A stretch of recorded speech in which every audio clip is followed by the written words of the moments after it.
What's up, guys? We're out here today at Westlake High School. It's a beautiful day for some baseball photos, and got my guy here with me, Gage. About to knock out some amazing portraits today. What I want you guys to focus on is the way that we flow throughout the shoot, how we set people up, how we get people in and out in front of the camera as fast as we can. So for this job, we've already got the names list from the coach. We got kids' first name, kids' last name. We got their email and their phone number, and everybody has their own QR code, which I can grab one real quick. So let me show you this. Everybody's got their own little QR access code like this. It's a blank one that we probably end up not using. So this is their job. It's made right here. It's got some branding on it for Parish Photo Studio, which is our school's photography company. And these QRs have all the information that the parents gave us for the shoot. So we got a bunch of different students coming today. We're going to photograph each of them on the field. We'll do, a couple, 2 to 3 poses of every kid, maybe 4 to 6 depending on how time goes. We're shooting with the Westcott FJ 400s today. It's 400 watt strobe. We're shooting high speed sync because it's probably F16 outside right now, and we need a powerful strobe because we're going to be shooting backlit. And I'll be using the umbrella. I'll be sitting in the shade of my umbrella so I don't get any lens flare from the camera, from the sun.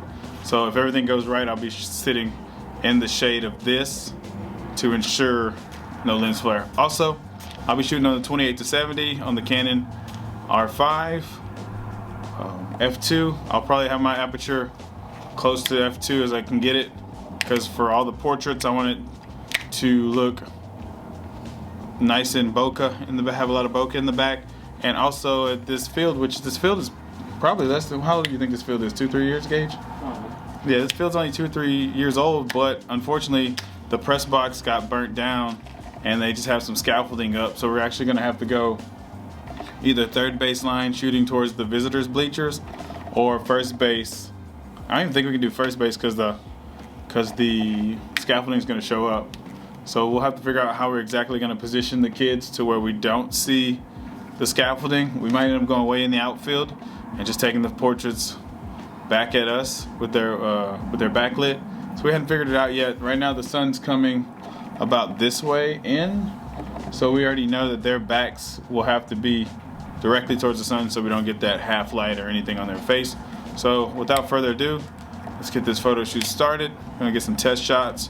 We're gonna grab our color checker to start metering in and getting our color right so it's consistent throughout the whole job. And you guys will get to see what it's like to do a sports team in real time. So this is one of the QRs is probably the most important part of the equation, because without this we're just taking photos and it's hard to sell them.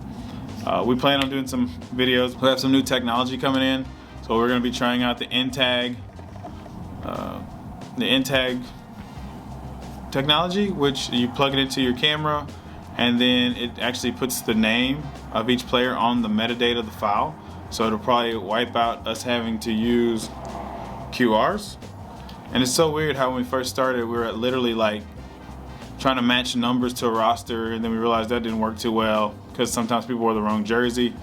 And then we would sometimes do image number, write the kid's name and write their image number next to it, but then somebody in the office would forget not to rename the files, so we'd have to go back to the raws from the edited stuff to find it. And then we tried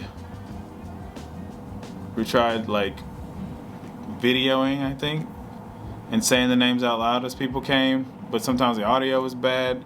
So we tried a bunch of different ways, and we found that QRs was so reliable that we never went back to any other ways.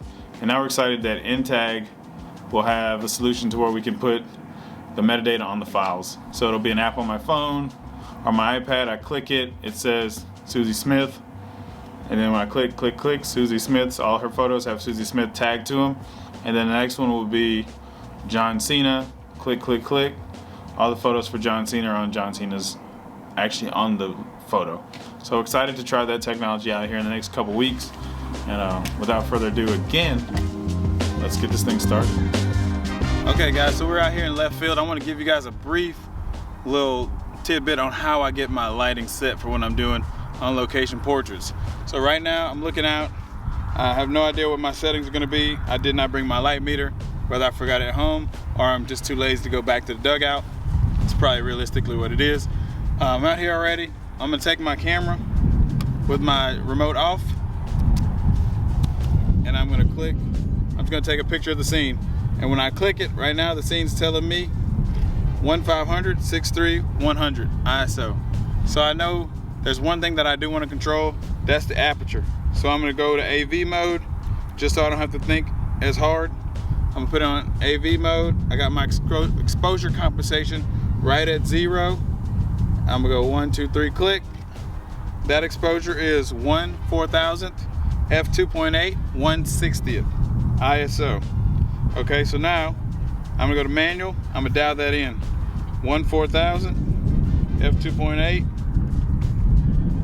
160 ISO. I'm gonna click a picture just to make sure it's still the same. I'm gonna review the two photos. They look identical on exposure. I'm gonna grab my FJ X2M trigger, power it up. I got 2 lights that I'm gonna be using to fill flash on my subjects, so their faces are lit well and properly. I got them both at about 5.0. I think I'm gonna start at 6 on both of them just to be safe.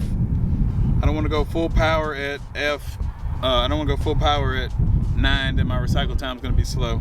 Also note, when I'm using off-camera flash outside, I'm on high-speed sync just to make sure that I'm not having to put my f-stop on like 22. So I'm going to do a test shot on gauge. Boom, it looks great. I'm going to do one more. And I'm feeling like that's a little dark, so I'm gonna go down 2 clicks on my f-stop, and then I have to add 2 clicks on my shutter speed. So I'm letting in more light on my aperture, so I also have to let in more light on, take away some light on my shutter speed so it stays balanced for the background. I got my lights, I can move them around if I need to add more power, but I'm gonna start with shooting at f2. Like I said, I'm gonna click another shot. Boom, I feel like gauge looks like he's lit pretty well, and that's how I would typically get it set up for my off-camera flash when I'm shooting sports portraits in the middle of the sun. Might also add, the settings are going to stay the same because we got a beautiful even blue sky today, no clouds anywhere, and for the duration of the shoot that we're going to be here, the lighting is not going to change drastically, so we're going to stay at these settings for the entire shoot.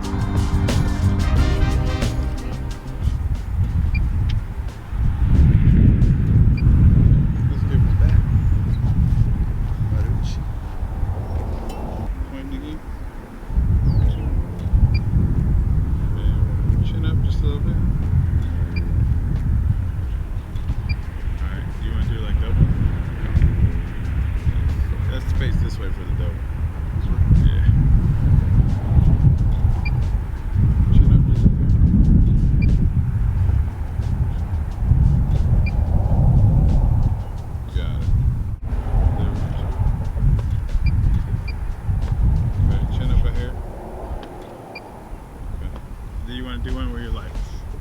No. Okay, good. And then let's do one facing this way. Yeah, good. Right there. Chin up. Can we pretend like you're jumping over the fence again? Alright guys, thanks so much for watching that last video. I hope you enjoyed it. I hope you learned a lot of great things. If you have questions, put them in the comments below as usual. So, we're also working on some workshops that we're going to have possibly in the Lake Charles area. If you want to travel in, we give you guys all the specifics to spend some time with us and learn a little bit more about photography and how we do it, just a little bit more in depth. So stay tuned. Visit LeroyTatamy.com to see more information about upcoming workshops that we're going to actually host at our studio. So thank you guys for watching, and as always, stay cool, be good. If you can't be good, then be careful. All right, later.